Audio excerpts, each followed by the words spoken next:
to Entrepreneurs en Fuego. Entrepreneurs en Fuego is the only show designed by entrepreneurs for entrepreneurs.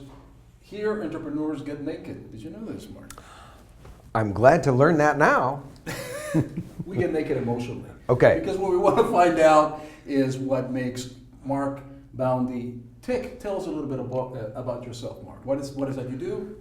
Your name? Well, Mark Boundy. I'm with Boundy Consulting, and I'm affiliated with the oldest and largest sales performance consulting company in the world, MHI Global, used to be Miller Heiman. I have been using those techniques and those methodologies from Miller Heiman for about 25 years, and they've brought me a lot of professional and personal success.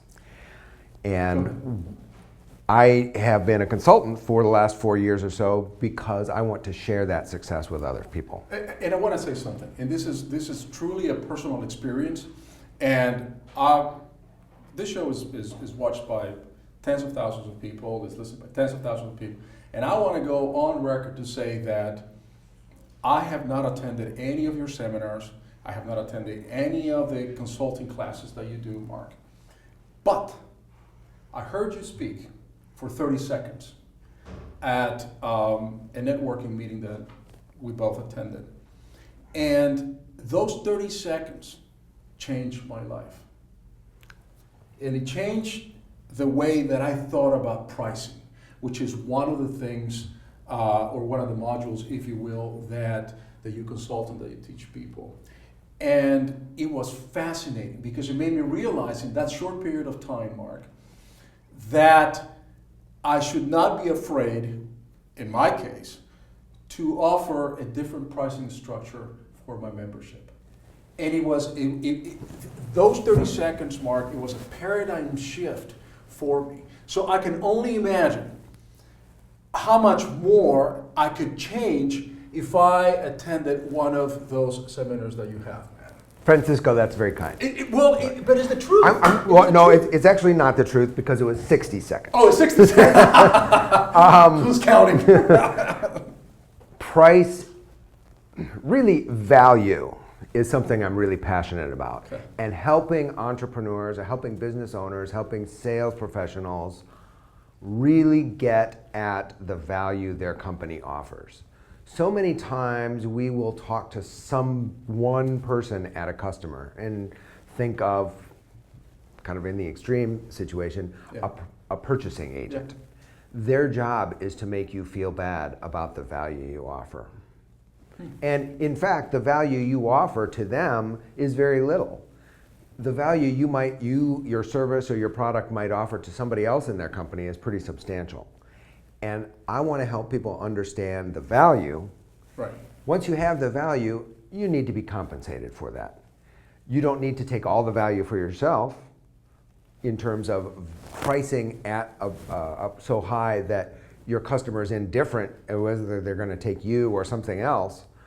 You can split that value, but I think helping people understand and measure the value they offer and then get compensated fairly for it is really important. But aren't we a nation of hagglers, though?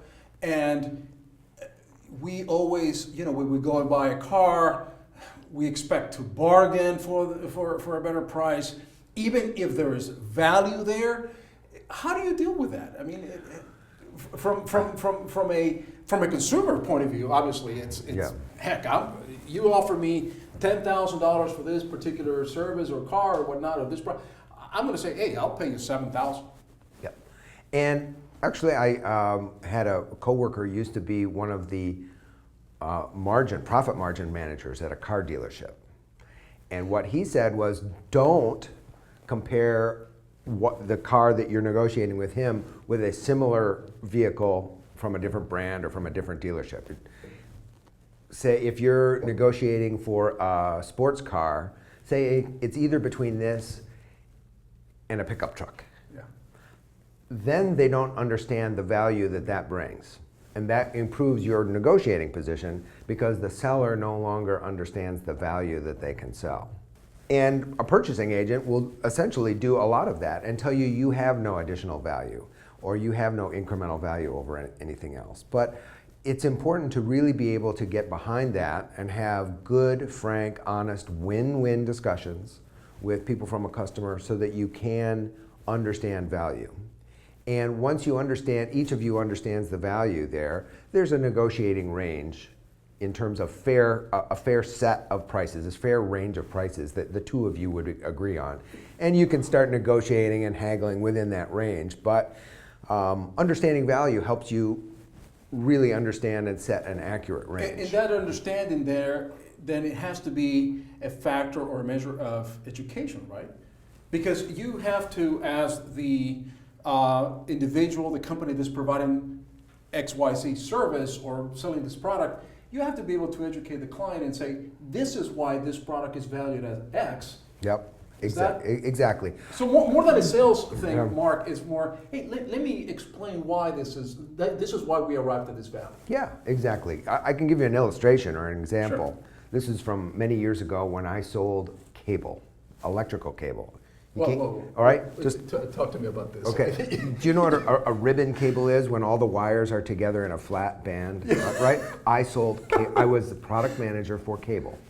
Now, the cable I sold was sold into the old dot matrix printer. So this is how old this story is, and so I'm telling it because now I'm not afraid of giving away anything to anybody. And what would happen is that little dot matrix print head would go back and forth, and that cable would have a little roll, and it would flex millions and tens of millions. I happen to remember that. Okay, and so the very high end of those printers were the ones that went in travel agents and airline ticket counters, right? They had to go forever. And what happens if the printer behind a ticket counter breaks? The plane can't take off. A $40 million airplane can't take off. Because of a cable. And that gate can't be used. So a whole bunch of planes can't take off, and you have a whole lot of interruption while planes get rerouted, and maybe you have a lot of late flights, and all the trouble that causes because of a $10 cable. Wow. And so my cable happened to be able to go 120 million flexes, where the next guy could go 95 million. What's the difference? Well, let's see how often a printer goes that many cycles. And now what happens? You have to actually, the printer manufacturer had to fly a technician with this cable in a long skinny box so that it wouldn't get damaged on an airplane that day to the ticket counter, because it was that important. And so the hundreds of dollars that it cost to do that, plus the thousands and tens of thousands of dollars it cost in terms of lost revenue or lost reputation of that printer manufacturer versus the other manufacturer who also used my cable. What's that worth? And it turns out that if you actually did all the arithmetic, and we did it with that customer, if we did all the arithmetic, even though the competitor's cable was $3.20, we were $11 and change. And it was worthwhile to them in terms of all the avoidance of costs. So now we could have been happy with $5 or $6 or $7, and they would have been happy with $20 or $30. But $11 was a fair division of the value for each of us. Right. I mean, so you work for this company. How long have you been a consultant or on your own? I've been on my own for 4 years. Okay. And what made you decide, all right, I'm going to break off of corporate America, and I know that I can be an entrepreneur or more value, provide more value by myself. What event made you change? What event made you become an entrepreneur? There was just a couple different things, right? I had come to a point, I was in a point in my career where I thought, I've done a lot, I've done that, I've seen that, I've done that. It's time for me to start helping other people and leveraging my expertise across people. And you can become a manager and work your way up that way, or you can go out and be a consultant, and you get, it's harder to start up, but you get to leverage a lot more people. So that was essentially, there's a long story behind it, but that was essentially why I chose for a consultant though, it's a huge leap of faith, right? I mean, you have the safety, I would imagine, from your corporate America, and you're happy there, you're being compensated adequately, I hope. But then to say, all right, I'm going to be an entrepreneur, that I'm going to be a consultant, and of all entrepreneurs, a consultant, no less. Because you need time to become a consultant, right? To get that credibility. You know, you need a lot of time. You need time to develop credibility. I actually, in retrospect, look back, and the kind of consultants or the kind of network I had was in commercial real estate lending, which was awful for the last 5 or 6 years, right? And commercial real estate agents, which was even more awful because even in good times, they don't buy consulting or training. Right. So in retrospect, I thought, you know, the network that I had was just not the right one for me to use as a launch pad. So it, you know, ramping up has been a slow thing, and so you learn how to adapt. I had consciously, before I made the switch, lowered my monthly burn rate. Sure. So that I would have a lot less stress in my life. And you learn how to balance your time with other activities to help you bring in money while that consulting practice is building up. And now I'm kind of happy to say it's paying the bills, and I'm doing all right. So,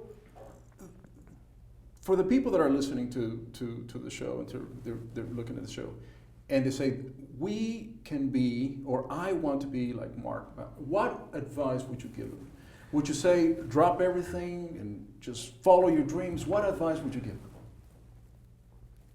Take risks, but take calculated risks is one piece of advice. Okay. Have a plan and give some thought to your plan B, how you're going to keep body and soul together while plan A is building up. Because very few people have plan A build up as quickly as they think it's going to. So have options for a plan B. Don't give up. Learn from your mistakes. Learn voraciously from the people around you. Surround yourself with really great resources. And most important, surround yourself with people who believe in you for those invariable times when you don't believe in yourself. Let me touch on that. So you believe in yourself all the time, otherwise you wouldn't have taken that leap. You have to believe in yourself, but sometimes you have doubts. You get through low periods. How do you overcome those low periods? Even when I was working in the corporate world, when I would lose a big sale or suffer some major disappointment. Do you go home and you hit the bottle, or do you go to the... I give myself permission to feel sorry for myself and sad and morose and all those awful things for the rest of that day. I put my head on the pillow, I wake up in the morning, and I figure out what I'm going to do next. But it's important to grieve and to let it out and to flush that bad stuff out and to just let misery roll over you safely in a safe environment for some period of time. But the next morning, you're not allowed to be miserable anymore. Was your family happy that you took that leap and you became a consultant, or was the wife going like, are you fucking kidding me? Honey, come on, man. I mean, there were some reservations there. It was right. Really nice at the time, during the time I was married, where she was really supportive of that, and that was a really nice thing to have. I actually left after I was single, although I had just been in a job where I earned huge, crazy amounts of money. And with my low income, my low expenditure lifestyle, I built a huge reserve fund for myself for that transition. But it is important, and I was smiling when you were asking that question because I was thinking, what did Mom say? And it was, that's interesting, dear. I have some very high achieving brothers and sisters, and a prominent patent attorney, one of the world's most authorities in her narrow area of microbiology. a city council member and activist in another thing. So, And here's Mark, a consultant. right, yeah, it's like, and I was the consultant. And so it was very much a that's interesting, dear, and kind of cautious optimism, let's say. I want to be able to get inside your brain a lot more. So I have a feeling, Mark, that this is not the last time we're going to have you here. Oh, that'd be great. Because just by talking to you this last 15 minutes, and time flies, man. This is sure. It did. 15 minutes already? 15 minutes already. And wow. by the way, did you see this T-shirt fly? This is going to be for you, my brother. Oh man, this is perfect. From the Office Bob. We'll give this I absolutely love it. to all of our guests and everything else. But worth every penny. But what I wanted to say is this, because I am sure, we only have 15 minutes in the show, but I am sure that you have some incredible stories to tell that you've witnessed, people that you've consulted for, or even that you've seen transformations, people that have gone, and I told my own story, the transformation that I went through in the 60 seconds that I heard you speak. But much like me, there's going to be hundreds of other people that you've changed their lives, man. And for that, I admire you, and I appreciate that you being here on the show. Anything I can do to help you and your residents, your family here at the Office Pile. You're my brother, man. All right. Thanks, man. Thank you Appreciate very it. much. We're out.